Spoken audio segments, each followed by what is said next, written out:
তা ভাবি কাকা কোনে? হে মাঠে কাজ করতেছে, বাইত নাই। হ্যাঁ, বাইট নাই, তাহলে ভাবি রাত দিবেন না? দিমু মানে? দাঁড়ান, আমি আগে আমার জামাই ঢেনে আসি। আরে ভাবি দাঁড়ান, আসলে শরীরটা খুব হিট হয়ে গেছে। আর দেখেন না, এত রোদ পড়া পড়ছে, গলায় পানি তৃষ্ণা একবার শেষ হলাম। ভাবি এক গ্লাস পানি দে। ও, হে তাহলে ভালো করে বোঝা করা যায়। দাঁড়ান, আমি পানি নিয়ে আসতেছি। এ কি ভাবি রে, একবার আষাঢ় মাসের আম দিয়ে দুধ এক আমার লাগবই, যে ভাবি ওই। এই নেন স্যার।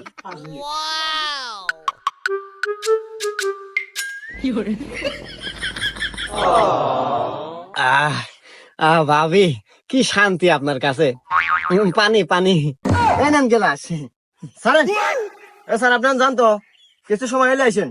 আমার জামাই ঠিক ছিল, আপনার লক্ষণ চক্ষণের সমস্যা আছে। না ভাবি, আসলে আপনাকে দেখলে কি রোমান্টিক হয়ে যায়।